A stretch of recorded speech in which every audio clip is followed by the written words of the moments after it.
Empezamos esta noche con un relato que parece sacado de una novela de intriga internacional más que de un informe diplomático oficial, pero cada detalle es completamente verídico. En las últimas 48 horas, el presidente de Estados Unidos le planteó una exigencia formal al gobierno canadiense.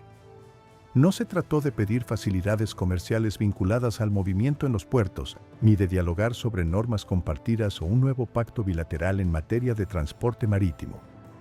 Fue una petición directa de control operativo. En concreto, la Casa Blanca sugirió que inspectores aduaneros estadounidenses obtuvieran poder jurisdiccional dentro de las instalaciones portuarias canadienses. Pretendían ejercer autoridad regulatoria estadounidense en puertos construidos con fondos canadienses, manejados por personal canadiense, sostenidos con inversiones canadienses y regidos por las leyes canadienses. La exigencia llegó primero por vías diplomáticas discretas, una nota oficial del Departamento de Estado dirigida al Ministerio de Relaciones Exteriores de Canadá, donde se detallaban supuestas medidas de colaboración portuaria bilateral. Sin embargo, esa discreción duró poco. Horas después, el presidente Trump apareció ante los micrófonos y lo hizo público. En una conferencia de prensa declaró: los puertos de Canadá están recibiendo comercio que debería pasar por puertos estadounidenses. Miles de millones de dólares en mercancías que deberían entrar por Nueva York, Savannah o Long Beach están llegando a Halifax y Vancouver gracias a acuerdos muy desventajosos que Canadá firmó a nuestras espaldas. Necesitamos entrada, necesitamos autoridad y necesitamos una parte justa de las ganancias que genera nuestro comercio en sus instalaciones. Fue una jugada atrevida, sin antecedentes, y el planeta entero aguardó la reacción canadiense. Esta llegó de boca del primer ministro Mark Carney. No fue un discurso extenso ni una rueda de prensa solemne, sino un comunicado oficial de solo 2 oraciones, emitido apenas 4 horas después de la declaración pública. La rapidez de la respuesta no reflejaba duda, sino una certeza absoluta. La primera oración: los puertos canadienses son territorio soberano de Canadá. La segunda: este tema está cerrado. 14 palabras. La declaración oficial más breve que Carney ha pronunciado desde que empezó el enfrentamiento con Estados Unidos. Y el motivo de esa brevedad, de que 14 palabras bastaran, es que la exigencia quedaba tan lejos de lo aceptable en las relaciones bilaterales normales que extenderse habría significado darle importancia. Uno no escribe un tratado para contestar a quien pide las llaves de tu casa. Simplemente dice que no. Pero la gran interrogante que intriga a expertos en derecho internacional y a economistas, la que les quita el sueño, no es si la petición resultó ridícula, porque lo fue. La verdadera pregunta es: ¿por qué se hizo? ¿Por qué la nación más poderosa del planeta, la que históricamente levantó la infraestructura más grande, moderna y dominante del mundo, llega al punto de reclamar control operativo sobre los puertos de su vecino? Para comprenderlo hay que revisar las cifras y ver qué está ocurriendo realmente en los muelles de Norteamérica en este momento. Tomemos Halifax. Ese puerto recibió una modernización discreta de $37 millones, presentada al principio como una actualización rutinaria. Hoy se ha convertido en el principal centro logístico del Atlántico Norte para un corredor comercial clave entre Europa y Asia que evita por completo a Estados Unidos. Los resultados son impresionantes. El movimiento de contenedores ha crecido un 61% en comparación con el año anterior. 14 de las líneas navieras globales más importantes han fijado a Halifax como punto principal o alternativo en sus rutas del Atlántico Norte, rutas que antes pasaban por Nueva York, Norfolk o Savannah. Los acuerdos comerciales preferenciales firmados junto con esa mejora permiten que la carga pase por aduanas en tiempos récord gracias a sistemas digitales, mientras que en los puertos estadounidenses el trámite habitual oscila entre 36 y 72 horas. El impacto económico no se queda atrás. Los ingresos del puerto se han más que duplicado desde que el corredor entró en plena operación. La autoridad portuaria de Halifax ya aprobó una ampliación de $340 millones, financiada completamente con ganancias operativas, sin subsidios gubernamentales, para aumentar la capacidad ante un volumen que sigue subiendo sin señales de estabilizarse. Ahora miremos hacia el oeste. Vancouver y Prince Rupert, las puertas del Pacífico canadiense, están absorbiendo el auge del comercio asiático. En Vancouver el volumen de contenedores subió un 43% anual. Prince Rupert, el puerto de mayor crecimiento en todo el continente, con el tiempo de travesía marítima más corto desde Asia, registró un aumento del 57% y ya está en marcha una expansión que duplicará su capacidad en 3 años. El corredor transcanadiense funciona ya como un sistema integrado. Mercancías llegan de Asia a los puertos del Pacífico, cruzan Canadá por ferrocarril y salen desde Halifax hacia Europa. Es una ruta transcontinental completa, armada paso a paso durante la guerra comercial, que mueve miles de millones en comercio cada año, todo bajo infraestructura canadiense, jurisdicción aduanera canadiense y soberanía canadiense. Montreal, la entrada por el San Lorenzo, maneja más comercio europeo, cadenas de suministro de empresas reubicadas y exportaciones agrícolas por los Grandes Lagos, con un incremento del 31%. En total, los ingresos de los principales puertos canadienses han crecido aproximadamente $6.800 millones anuales desde el inicio de la guerra comercial. Del otro lado de la frontera la realidad es opuesta. El puerto de Nueva York y Nueva Jersey, el más importante de la costa este estadounidense, ha perdido un 19% de contenedores desde que el corredor de Halifax se consolidó. Las navieras que cambiaron ruta no han vuelto, no fue un desvío pasajero, sino una optimización estructural basada en trámites más rápidos, costos menores, trato aduanero preferencial y estabilidad frente a la incertidumbre arancelaria estadounidense que complica cualquier planificación comercial seria por puertos de Estados Unidos. Las proyecciones de ingresos de las autoridades portuarias, que esperaban crecimiento sostenido según tendencias históricas de décadas, se han ajustado a la baja durante 4 trimestres seguidos. Inversiones planeadas, ampliaciones de muelles, grúas nuevas, almacenes, se justificaban con expectativas de aumento continuo, pero ahora enfrentan un mercado que se encoge. Savannah, que antes de la guerra comercial era el puerto estadounidense de mayor expansión, ha visto a 3 grandes líneas navieras posponer o cancelar ampliaciones de rutas. Norfolk, Charleston, Baltimore y Boston reportan caídas en la categoría de carga internacional de alto valor, la que deja más ganancias por contenedor. En la costa oeste, Long Beach y Los Ángeles, durante décadas el complejo portuario más activo del hemisferio occidental, muestran descensos en el comercio asiático porque los acuerdos del Pacífico redirigen una porción creciente hacia puertos canadienses con procesamiento aduanero ventajoso para los países miembros. Entonces, este es el panorama actual. Los puertos canadienses crecen a tasas de 2 dígitos, los estadounidenses se contraen a niveles no vistos desde la crisis financiera del 2008. Y ante eso, la Casa Blanca no ofreció un proyecto para modernizar su infraestructura, no propuso agilizar sus aduanas, no sugirió sumarse a los pactos comerciales que desvían el tráfico hacia el norte. En vez de eso, exigió control operativo sobre los puertos que están ganando. Quiero detenerme un segundo y hacerte una pregunta. Cuando ves que un jugador dominante pierde terreno frente a un competidor y, en lugar de innovar, intenta apoderarse de lo que el otro construyó, ¿qué te dice eso sobre su seguridad en sí mismo? ¿Crees que esa exigencia transmite fuerza o revela algo muy distinto? Reflexiona un momento y cuéntanos tu opinión en los comentarios. Nos interesa saber qué piensas.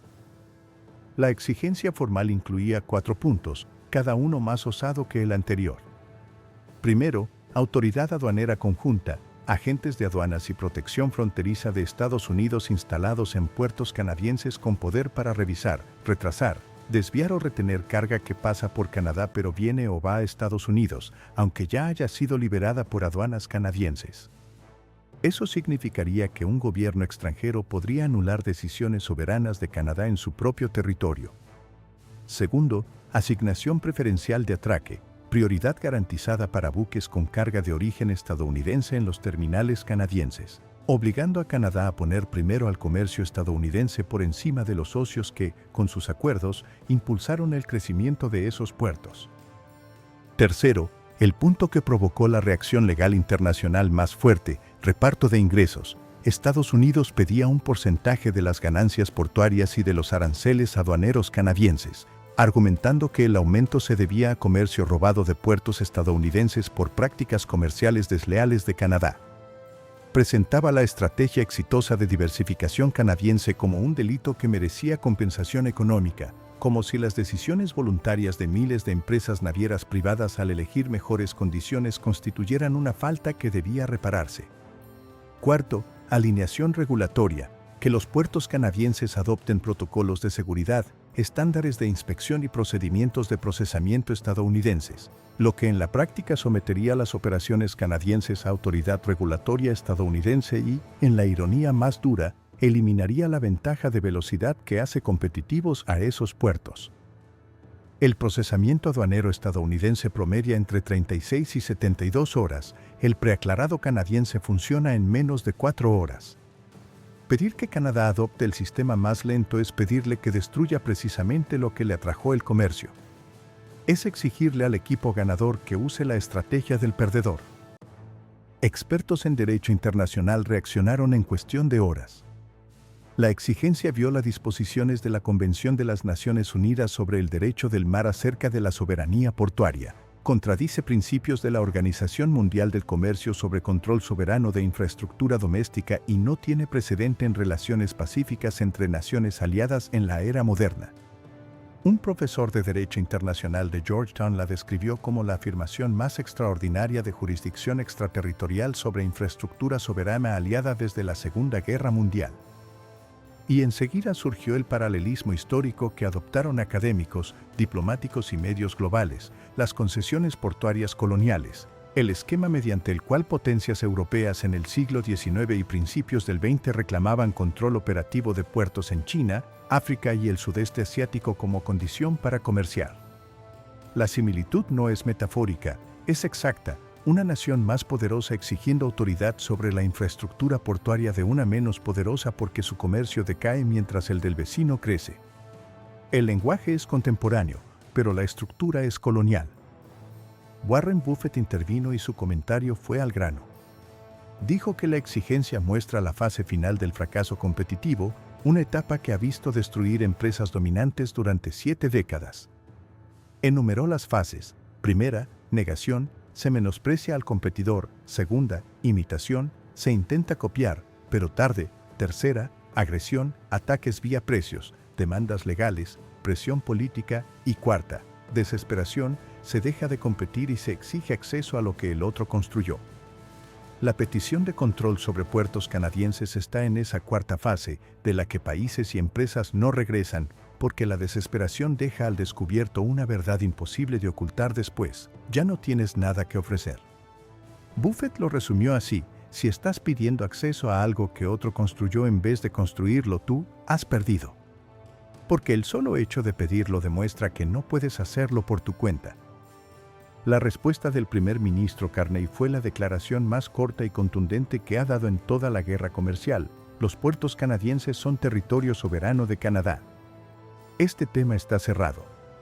14 palabras. La exigencia pedía autoridad aduanera conjunta, prioridad de atraque, reparto de ingresos y control regulatorio sobre infraestructura soberana. La contestación, 14 palabras que no tocaron ni uno solo de los puntos, porque discutirlo habría dado a entender que estaba dentro del ámbito de una negociación legítima. No lo estaba. La respuesta no decía que Canadá había evaluado y rechazado, decía que no merecía ni ser evaluada. Dentro de Canadá la reacción fue unánime y, por primera vez en la guerra comercial, tuvo un tono emocional que resultó más demoledor para Washington que cualquier enojo: lástima. No furia, no alarma, sino lástima. El reconocimiento de que la exigencia dejaba ver algo triste sobre el pensamiento estratégico estadounidense, más penoso que intimidante. El agotamiento de ideas que lleva a reclamos imposibles. El forcejeo de un gobierno sin herramientas y recurriendo a fantasías. Todos los partidos, gobernadores provinciales, consejos empresariales, sindicatos portuarios y legislaturas provinciales respaldaron el rechazo sin una sola voz en contra. Pero en Ottawa no hablaban como nación que se defiende de una amenaza, hablaban como quien ve desmoronarse a un antiguo socio. Nos pidieron nuestros puertos, se decía, no con temor, sino con incredulidad silenciosa, como quien observa a un vecino exigir las llaves de tu casa porque la suya se está cayendo a pedazos. La reacción internacional trajo una alarma que iba mucho más allá de la relación entre Estados Unidos y Canadá. Porque si esa exigencia se aceptara, pondría en riesgo a cualquier país con puertos en el mundo. Si Estados Unidos reclama control operativo sobre puertos de una nación del G7, aliada de la OTAN y socia de FADAES, ¿qué impide que haga lo mismo con cualquier nación cuyos puertos superen a los estadounidenses? Puertos europeos, asiáticos, australianos. No se trata solo de Canadá, se trata del principio de que las naciones soberanas manejan su propia infraestructura. La Comisión Europea emitió un comunicado reafirmando que el control soberano de la infraestructura portuaria doméstica es un derecho fundamental. El ministro de Comercio de Japón calificó la propuesta como sin precedente en el comercio internacional moderno. El director general de la Organización Mundial del Comercio hizo un comentario público poco común, subrayando la soberanía portuaria como pilar del sistema comercial global. Pero la réplica más contundente vino de países con memoria directa de lo que significan las concesiones portuarias. El canciller de Brasil, nación que sufrió control portuario colonial durante siglos, dijo: "Reconocemos esta exigencia por lo que es el lenguaje del siglo XIX usado en el siglo XXI". Dentro de Estados Unidos, la petición generó una reacción que la Casa Blanca no esperaba, no ira, sino vergüenza bipartidista. Miles de empresas estadounidenses que hoy usan puertos canadienses porque las condiciones son mejores, se alarmaron. La exigencia ponía en peligro el acceso que supuestamente buscaba proteger. La Asociación Estadounidense de Autoridades Portuarias se deslindó públicamente, afirmando que los retos competitivos de los puertos estadounidenses se resuelven con inversión, innovación y reformas políticas, no reclamando acceso a infraestructura soberana extranjera. Senadores republicanos conocedores de derecho internacional se distanciaron en horas. Un miembro importante del Comité de Comercio dijo: "Deberíamos invertir en nuestros puertos, no pedir las llaves de los de ellos. Esto nos hace ver débiles, no fuertes". Un estratega demócrata dio la frase que los medios adoptaron: pasar de imponer aranceles a exigir control de puertos ajenos no es escalar. Es rendirse. Solo que lo hicieron gritando. Luego, en una conferencia de prensa en Ottawa, le preguntaron directamente al primer ministro Carney: ¿existe algún escenario, condición, arreglo o marco en el que Canadá concedería a Estados Unidos autoridad sobre operaciones portuarias canadienses? Carney hizo una pausa y respondió en 3 oraciones que culminaron en una frase que todo puerto, Ministerio de Comercio y nación que evalúa su seguridad infraestructural citará durante la próxima década: Canadá construyó estos puertos. Trabajadores canadienses los operan. Inversiones canadienses los financiaron. Acuerdos comerciales canadienses los llenaron. Una pausa. Los barcos llegan porque ofrecimos mejores condiciones, trámites más rápidos y alianzas que respetan a todos los socios comerciales. Otra pausa. Y entonces la frase: no te dan las llaves de una casa que no construiste solo porque la tuya está vacía. El salón se quedó en silencio. La metáfora no necesitaba explicación. Una casa, llaves, construir, vacío.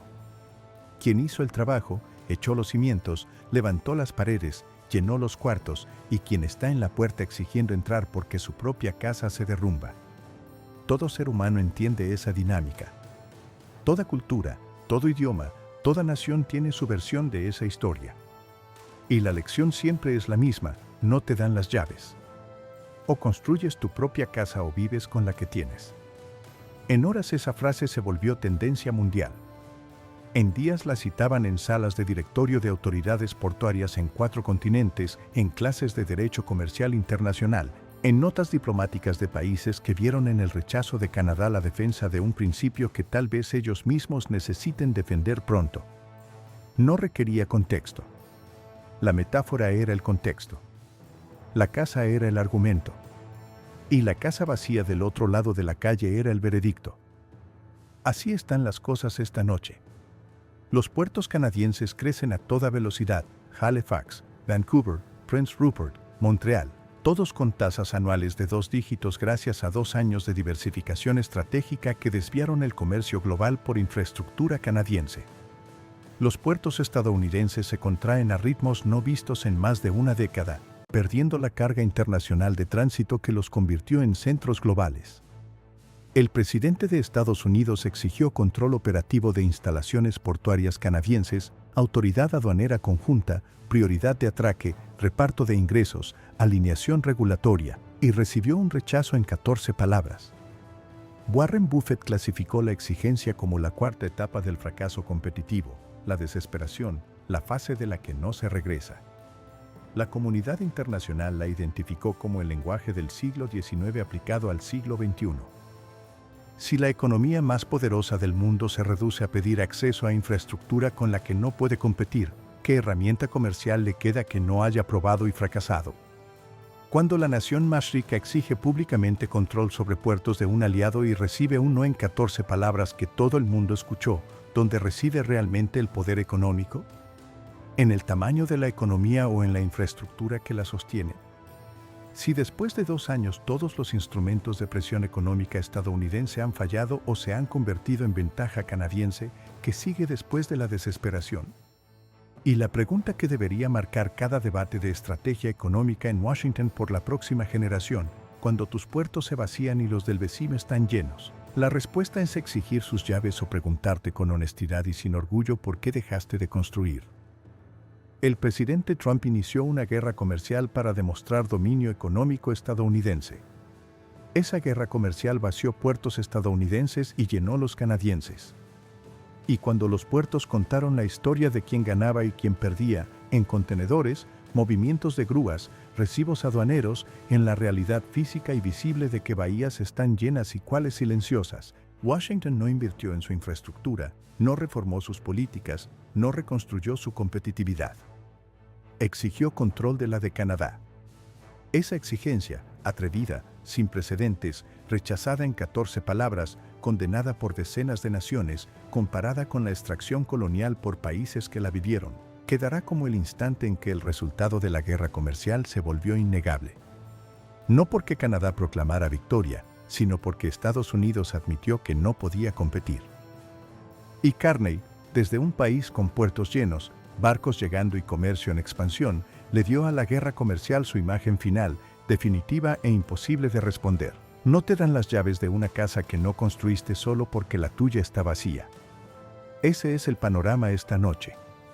Un antiguo socio pidiendo llaves, un vecino soberano diciendo no, y un mundo observando qué pasa cuando la desesperación toca una puerta que no se abre. No olvides activar la campanita y suscribirte al canal para recibir actualizaciones todos los días. Buenas noches.